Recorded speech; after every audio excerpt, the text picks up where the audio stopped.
알기 쉬운 경제 완전 정복. 가장 가까이 있는 생활 경제 뉴스.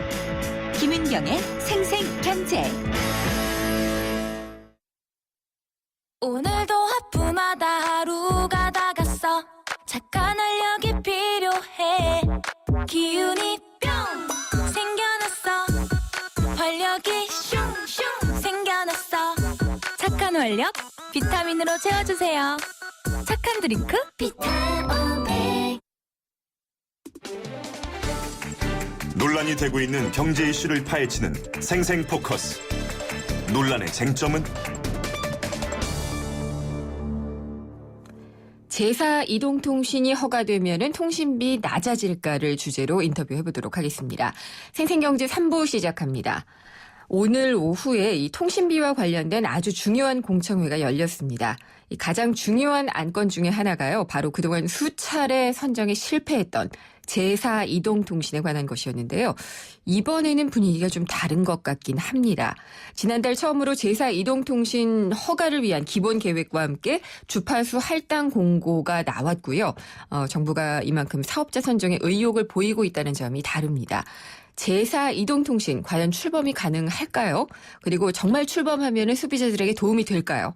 이 점을 전국통신소비자협동조합의 이용구 상임이사와 함께 자세히 알아보도록 하겠습니다.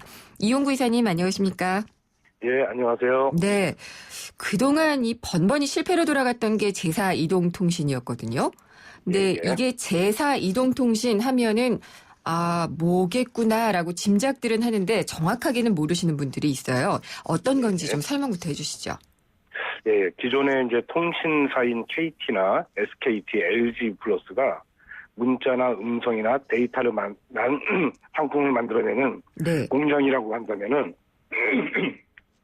죄송합니다.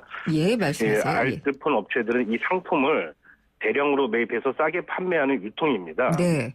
그런데 이 제4이동통신은 기존의 통신사들이 문자, 음성, 데이터만 비싼 가격에 판매하면서 경쟁도 하지 않고 안주만 하고 있었기 때문에 네. 경쟁 활성화를 시키기 위해서 그런 공장을 하나 더 만들어낸다고 생각하시면 됩니다. 그러니까 이제 알뜰폰이라는 것이 제사 이동통신은 아니었고, 그렇죠. 우리가 알고 있는 KT라든지 LG U 플러스, SKT 같은 그런 곳이 하나 더 생긴다라고 보면 되겠네요. 예. 그러니까 정부가 지난달에 이 제사 이동통신 허가 계획을 발표를 했고요. 그러면서 예. 얘기를 한 게 법적 테두리 내에서 지원이 가능한 정책 카드는 다 내놨다라고 했거든요. 예. 그 말은 이제 본격적으로 시작이 돼야 된다는 어떤 의지를 담은 것 같은데 어떻게 이렇게 적극적으로 바뀌게 된 걸까요? 예. 그동안 이제 제4이동통신이 나와야 된다라는 그 필요성에 대해서는 모두 인정하고 있었는데요. 네. 그동안 이제 그 안 됐던 이유가 전국망을 한 번에 깔아야 한다는 그런 재정적인 부담이 걸림돌이 되어 왔어요. 네.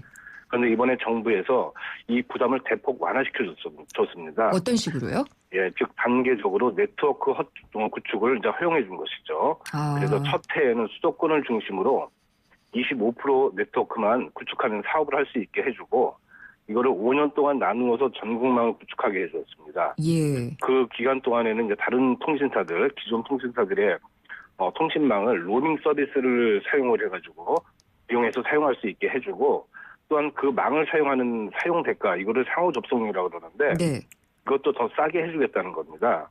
반면에 이제 다른 통신사에서 제사 이동통신사가 깔아놓은 망을 이용할 경우에는 이 상호 접속료를 정상적인 사용료를 이제 받게 되겠죠. 네. 그러면 이제 5년 동안은 돈을 벌게 해줄 테니까 그 돈으로 전국망에 투자하라는 이제 그런 시나리오입니다. 한 번에 다 까는 게 아니라 5년에 걸쳐서 예. 할 수 있도록 조건을 다 좋게 해준 거네요.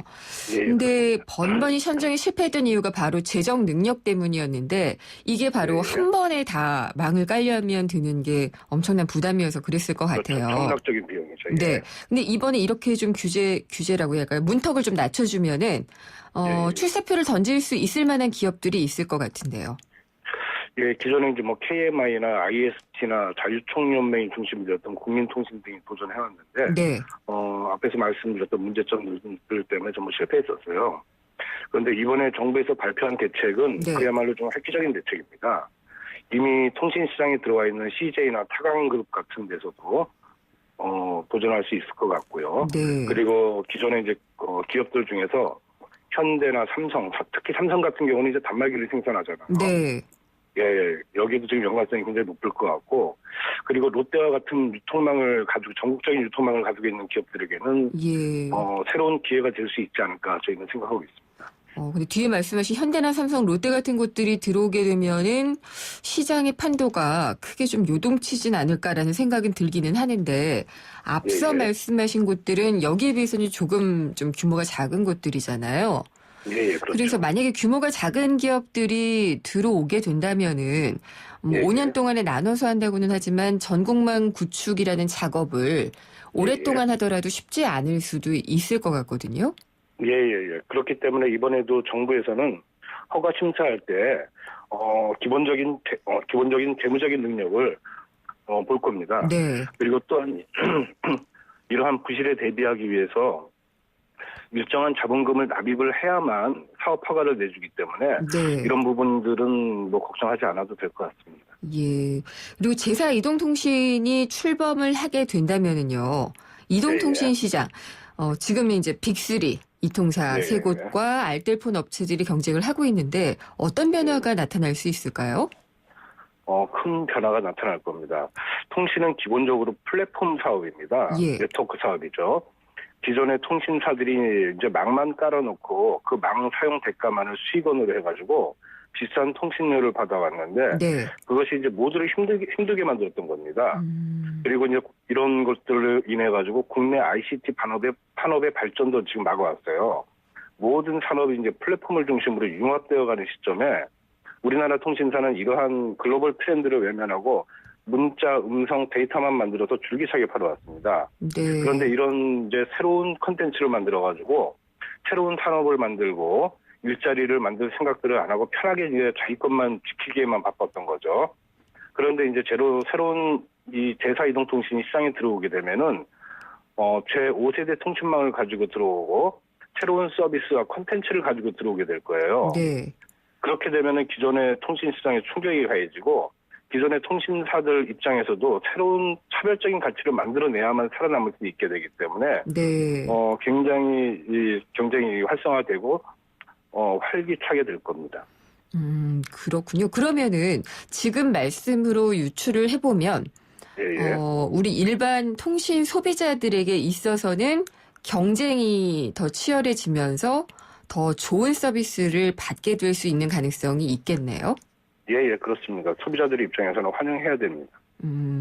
그렇군요. 그리고 이제 비용 같은 경우도 요즘 정부 주도적으로 통신비 낮추려는 게 많아지면서 최근에 2만 원대 그 음성 무제한 데이터 중심 요금제까지도 나왔거든요. 예. 제사 이동통신까지 등장을 하게 되면은 통신비 부담은 더 줄어들 수 있을까요? 예, 시장의 경쟁이 이제 살아나기 때문에 통신비는 더 낮아질 가능성이 아주 높습니다. 그리고 최근에 이제 정부에서 발표한 알뜰폰 활성화 정책으로 인해서 네. 알뜰폰에서도 이제 뭐 음성 무제한 데이터 중심 요금제가 지금 준비되고 있어서 더 이제 가까운 시일 내에 더 떨어질 겁니다. 근데 이 가격이라는 게 실제적으로 경쟁업체가 들어오면 사실 경쟁을 하면서 가격이 떨어져야지 정상인데 그런 시장이 형성이 되지 않은 것도 외국의 경우에도 그랬고요. 현실적으로는 그렇거든요. 그런 점들은 우려가 안 되나요? 경쟁이 이제 활성화되고 이제 시장 중심적으로 가게 되다 보면은 가격 경쟁에서는 이제 어느 정도 이제 일정한 제한이 갈 수는 있겠죠. 원가가 있으니까. 그런데 이제 그런 것들을 이제 극복하기 위한 방법으로 이제 서비스 경쟁이 또 살아날 수 있는 가능성도 있기 때문에 소비자들 입장에서는 이 시장이 이제 경쟁이 활성화되는 거를 적극적으로 환영해야 됩니다. 그렇군요. 그리고 이 제사 이동통신 사업이 약간 좀 정치적인 공방처럼 되어버린 면도 없지가 않았거든요. 그러니까 앞으로는 이런 식으로 진행되지 않는 게 바람직하지 않을까 싶은데 이사님 생각은 어떠신가요?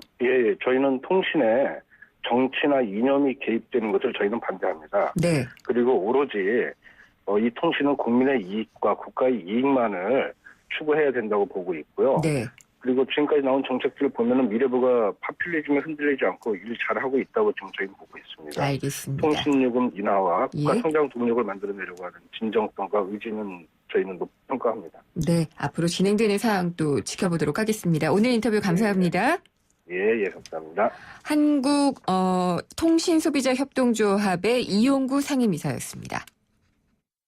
아가씨 나 홍제동 김수미예요. 괜찮은 대리운전 번호 알려줘봐. 좌우로 정렬 2588 2588 대리운전 2588 2588 좋아요. 어머 이 아가씨가 유격대를 낳았나봐. 쌤에 좌우가 똑같아요 2588 2588 하트 외웠어 2588.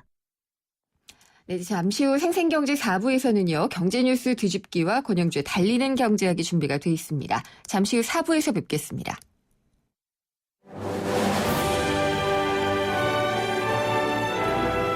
(2015년) 올 여름 영국 옥스퍼드에서 개최되는 국내 유일한 영어 캠프를 만나보세요. YTN 라디오가 주최하는 옥스퍼드 영어 캠프는 자녀들의 영어 실력을 한 단계 끌어올려 드립니다. 캠프가 끝난 뒤에는 서유럽 투어의 기회도 누리실 수 있습니다. 영국 옥스퍼드에서 체험하는 YTN 옥스퍼드 영어 캠프. 자세한 문의는 웹사이트 ytncamp.com이나 02-723-0550에서 확인하실 수 있습니다.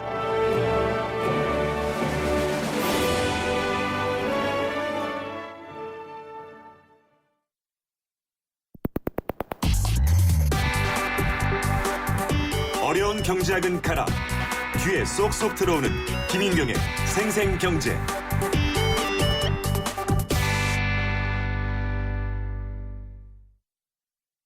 안녕하세요. 차승원입니다. 제가 문제 하나 낼게요. 닭강정은 차갑게 먹어야 맛있을까요? 뜨겁게 먹어야 맛있을까요? 정답은 버거로 먹어야 맛있습니다. 닭강정과 버거의 운명적 만남. 잡사바 롯데리아 강정 버거. 롯데리아.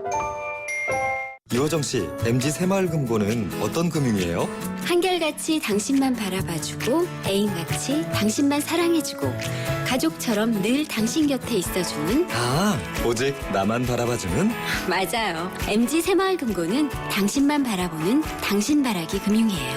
MG 새마을금고. 인생의 동반자는 좋은 플러스가 되죠. 우리 몸에도 좋은 플러스가 있습니다. 최불암 씨는 새로 나온 인사돌 플러스로 바꿨습니다. 잇몸 속은 잡아주고요. 겉은 지켜주고 아주 효과적인 인사돌 플러스. 붓고 시리고 피나는 잇몸을 건강하게 인사돌 플러스. 새로 나온 인사돌 플러스. 잇몸에 좋은 동반자죠.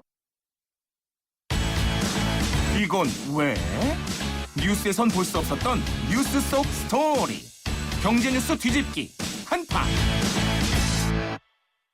네, 경제뉴스를 좀 더 넓고 깊게 살펴보는 시간이죠. 경제뉴스 뒤집기. 오늘은 이필상 서울대 경제학부 겸임교수와 함께 얘기 나눠보도록 하겠습니다. 안녕하십니까, 교수님? 네, 안녕하세요. 네, 메르스가 참 무섭죠.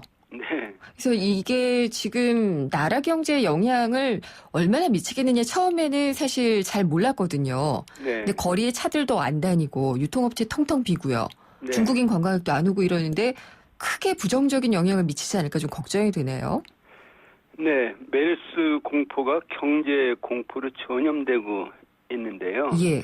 문제는 우리 경제가 건강하지 않은 상태라는 겁니다. 예. 그러니까 메르스 타격이 클 수밖에 없는데요. 면역력이 없었군요. 그렇죠. 이것은 이제 기존의 병이 있는 사람이 또 다른 병을 얻으면 더 위험한 것과 똑같은 논리입니다. 네. 현재 우리 경제는 한마디로 수출과 내수가 거의 실종 상태입니다.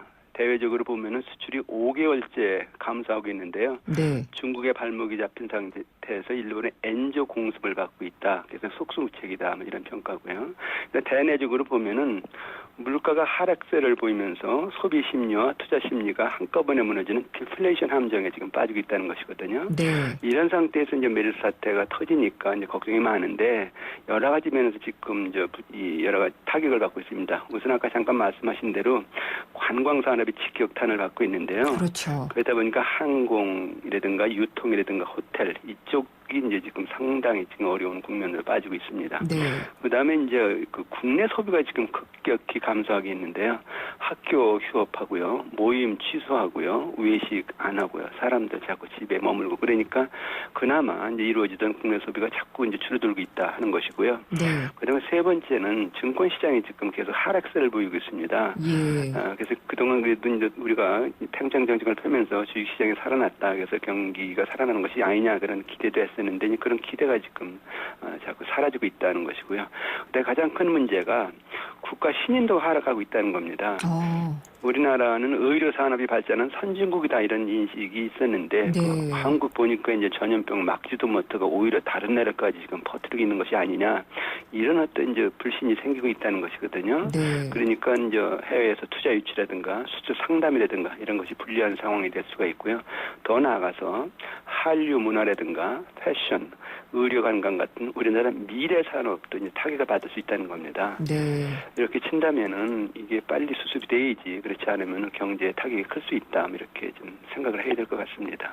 그래서 지금 정부에서는 이제 안심을 시키기 위해서 노력을 하고 있는 것 같아요. 네. 근데 이게 뭐 조심하자, 뭐 이겨내자 한다고 되는 문제는 아니기 때문에 그것도 걱정인데 네. 그래서 이제 정부가 할 수 있는 것이 무엇이냐라고 할 때는 금리를 추가로 내린다든지 네. 또 추경을 편성한다든지 이런 게 할 수 있는 일 아니겠느냐라고들 얘기를 하는데 네. 그건 해야지 되나요? 어떻게 보시나요? 지금 경제 심리가 붕괴하고 있거든요. 네. 그래서 이제 긴급 대책을 내놓을 필요가 있습니다.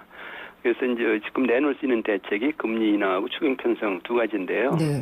일단은 두 가지 중에서 선택을 하라고 한다면은 추경 편성이 더 의미가 있다 이렇게 볼 수가 있습니다. 금리는 인하를 해봐도 부동자금만 쌓이고요. 가계부채만 는다는 것이거든요. 네. 그래서 이제 큰 효과가 없이 오히려 부작용만 더 크다는 것이고요.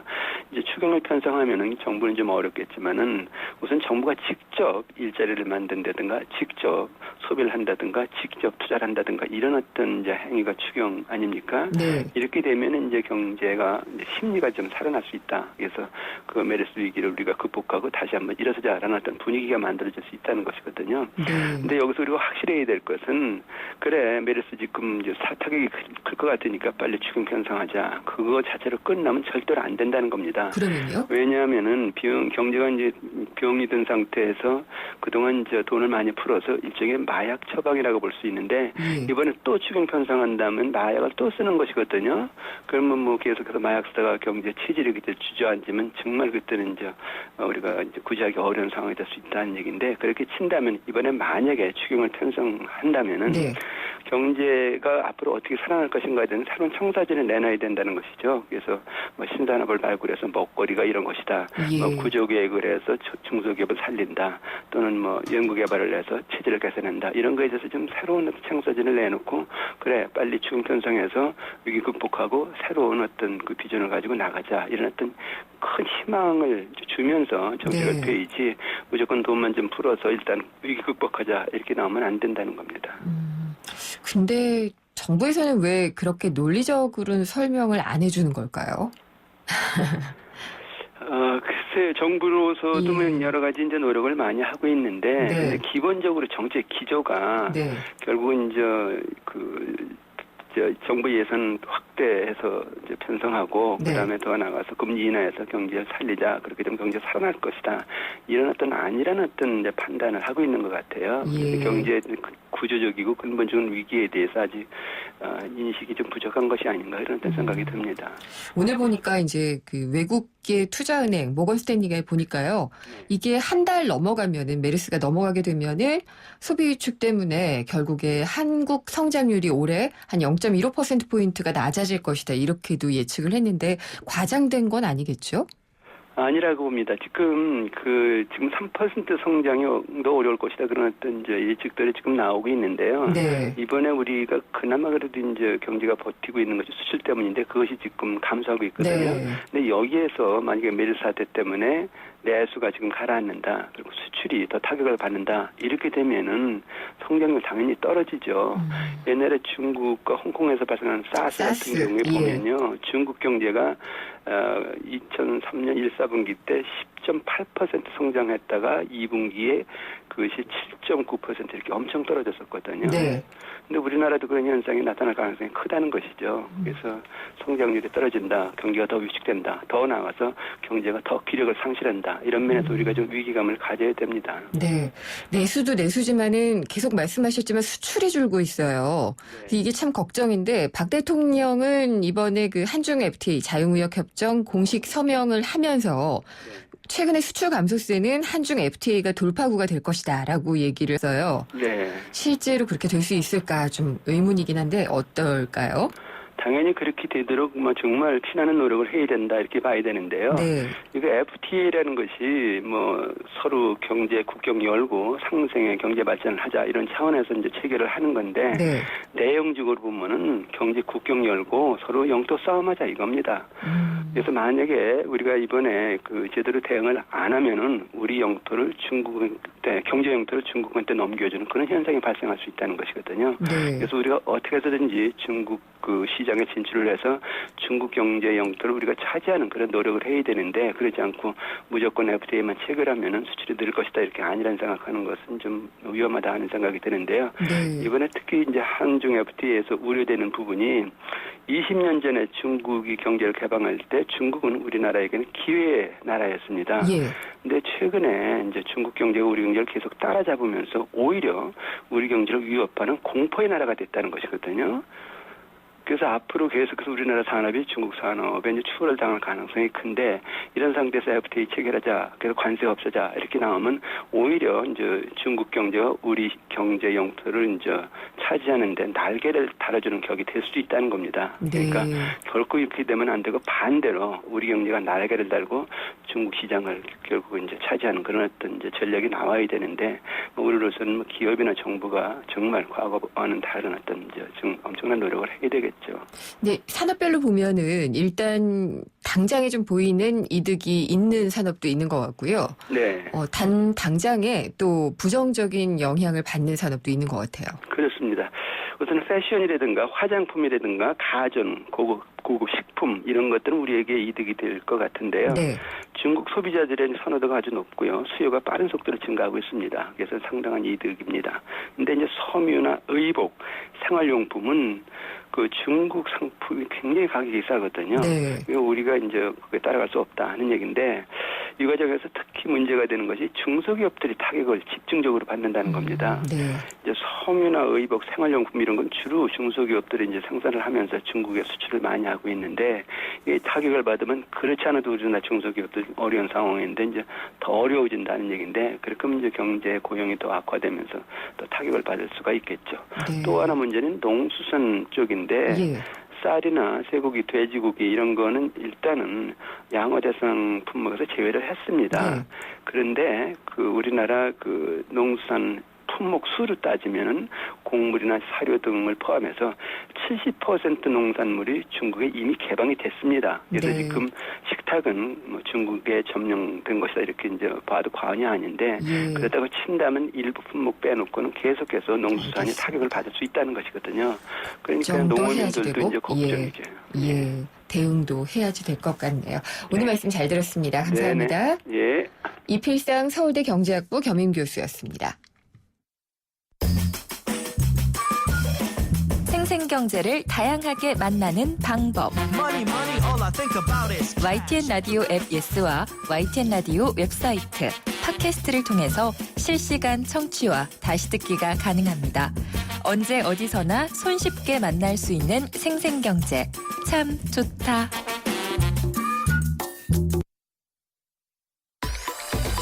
다양한 자동차 뉴스 모아 정확하게 전하는 권영주의 달리는 경제학. 네, 스튜디오에도 달려 들어오셨습니다. 자동차와 경제, 달리는 경제학 시간이고요. 오토타임즈 권영주 기자 오셨습니다. 안녕하십니까? 네, 안녕하세요. 네, 네. 음성이 저보다 크셔가지고. 아, 그렇습니까? 예, 주객이 전도된 듯합니다. 주객이 뭐 전도돼서 그렇게 관계없을 것 같은 그런 분위기로 이제 예. 끌고 가고자 합니다. 네, 오늘 주제를 먼저 말씀을 해주시죠. 중고차 같이 새 차 살 때 혹시 따져보세요. 네, 중고차 같이. 그렇죠. 새 차 살 때 이거 나중에 내가 중고로 되팔 때 얼마나 받을까? 따져보십니까? 언뜻 해봤지만 다 따져보진 않죠. 근데 생각보다 그 가치가 중요하다는 것 아세요? 알고 있어요. 네. 네. 그러니까 1,000만 원을 주고 새 차를 샀는데 네. 내 차는 3년 뒤에 600만 원을 받을 수 있는 것과 괜찮죠? 또 그러면? 4년, 네. 3년 뒤에 또 400만 원을 받을 수 있는 건 200만 원 차이가 나잖아요. 다르죠. 이게 다르죠. 네. 이게 사실 우리는 흔히 말해서 중고차 가치라고 하고 리스 회사들은 이 얘기를 중고라고 얘기 안 하고 잔존 가치라고 얘기를 합니다. 잔존 가치, 얘기 되네요. 네. 리스 회사들이 쓰는 공식 용어죠. 그렇죠. 잔존 가치. 네. 자동차 회사는 또 리세일 밸류. 리세일 밸류. 그래서 오늘 이 얘기를 좀 해볼까 합니다. 그렇군요. 그러면 잔존 가치라는 것이 왜 중요한가요?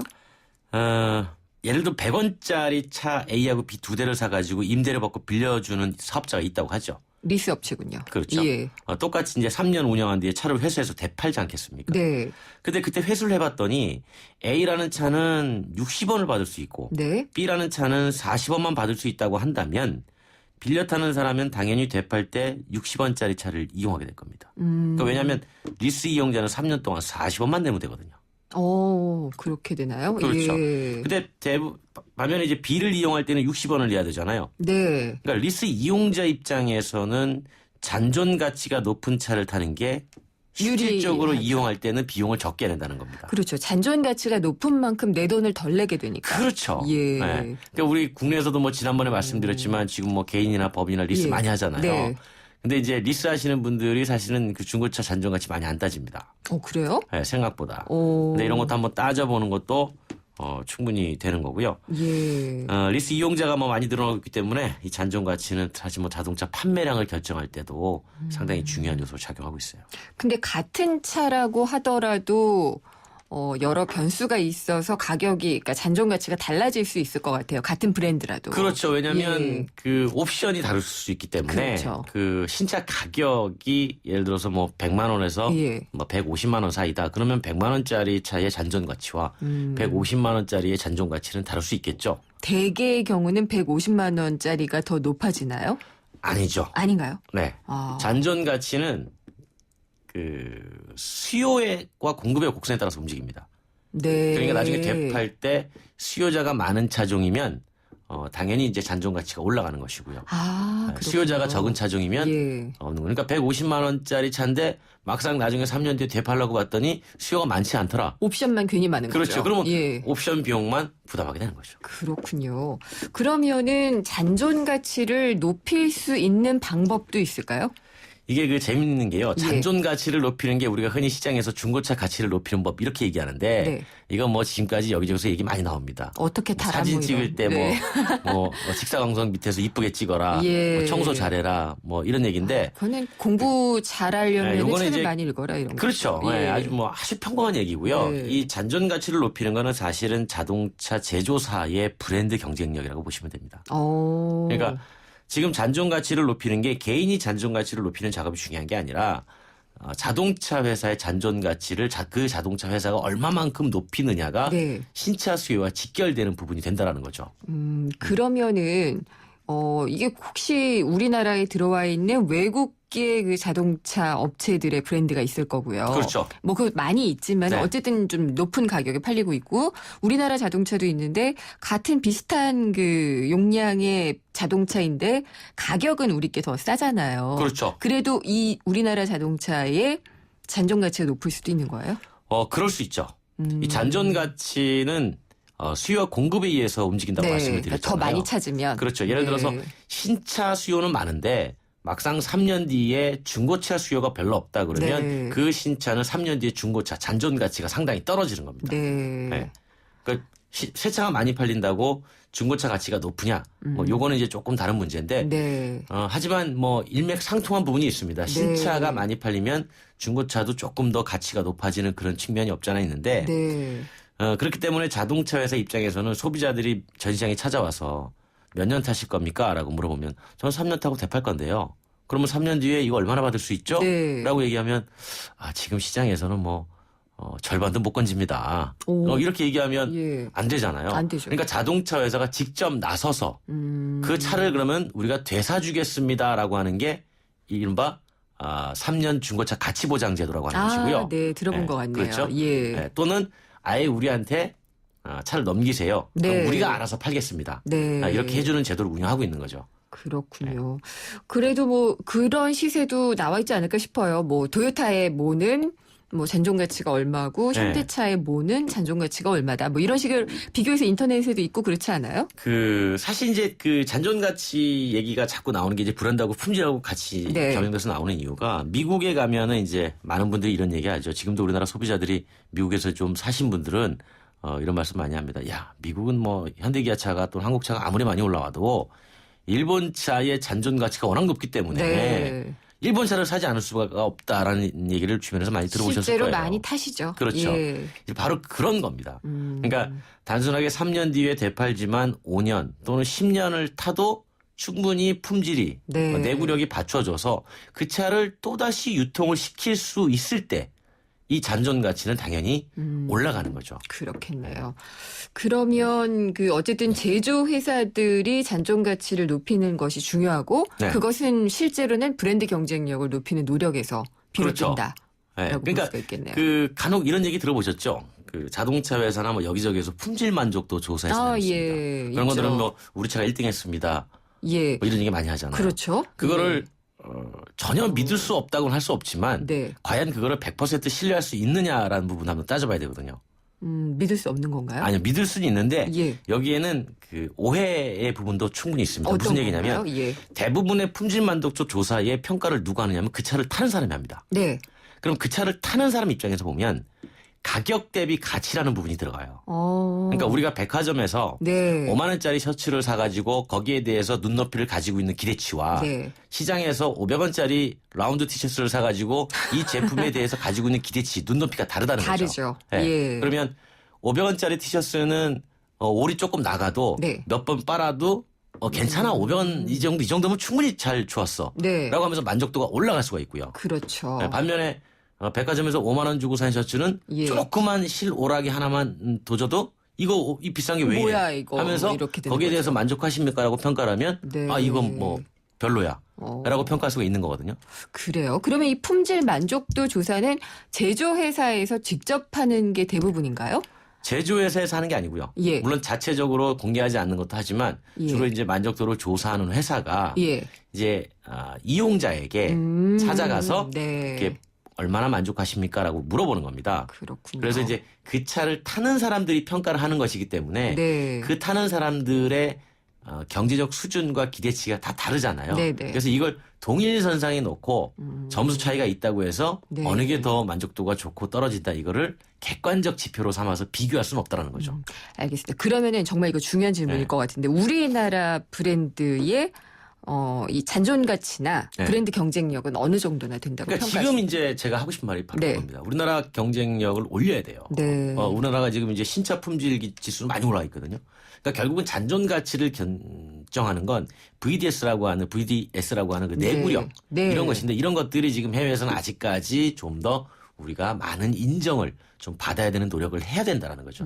이 부분이 확실하게 뒷받침이 되면 네. 앞에서 신차 가격을 조금 높여도 예. 소비자들은 인정하고 그 차를 사게 되는 겁니다. 그러면 일본 차가 우리 차보다는 좀 평균적으로 높은 편인가요? 지금 이제 주요 시장에서는 우리보다 조금씩 앞서 있는 수준이죠. 먼저 달렸기 때문인가? 예, 먼저 팔렸고. 그런 것도 예. 있고요. 그 내구성에서 품질에서 예. 충분히 오랜 기간 인정받은 점도 작용을 하기 때문이죠. 그렇군요. 그러면은 우리 업체들의 노력도 많이 있을 것 같은데 네. 뭐 어떤 대표적으로 대표적으로 미국에서 한국차 특히 현대기아차가 해줬던 게 뭐 10년 10만 마일 워런티 프로그램 네. 기억하실 거예요. 예. 이제 그런 것들이 우리한테는 내구 품질이 뛰어난 제품들이 있습니다라고 이제 대놓고 자신한 거죠. 자신한 거죠. 예. 이제 그런 것들이 하나하나 소비자 머릿속에 네. 이제 들어가야 되는 거고요. 예. 그다음에 이제 또 하나는 그 브랜드. 그러니까 한국차라는 또는 현대차라는 기아차라는 브랜드가 계속 머릿속에 각인될 수 있도록 네. 끊임없이 마케팅을 해줘야 되는 겁니다. 마케팅 홍보 예, 그렇죠. 이런 것들도 해줘야지 될 것이고 진짜 중요한 것은 정말 제품의 경쟁력이겠죠. 기본이죠. 네, 기본 옵션이 아니라. 오늘 말씀 잘 들었습니다. 감사합니다. 고맙습니다. 권영주 오토타임즈 기자였습니다. 7월 동탄 이신도시 시범단지의 마지막 프리미엄이 완성됩니다. 남겨진 마지막이 아니라 아껴둔 마지막으로 중심 가까이가 아니라 중심 그 가운데로 동탄의 핵심을 차지할 마지막 시범단지 금강 펜테리움 센트럴파크 3차 문의 1899-5733 금강주택. 오빠다 오빠다 시크한 오빠의 치킨 오븐으로 구워 겉은 바삭 속은 촉촉 오빠다 크리스피 베이크 치킨 오빠한테 빠져볼래? 오빠다 자기 또 말아먹은 거야? 그럼 시원하게 말아먹었지. 부드러운 쇠고기 샤브샤브를 살얼음이 사르르 쫄깃한 냉메밀로 말아서 이런 맛 처음이야. 채선당 냉메밀 샤브샤브. 채선당 가맹 문의는 1566-3800. 네, 생생경제 오늘 준비한 수는 여기까지고요. 다음 시간에 찾아뵙겠습니다. 김윤경이었습니다.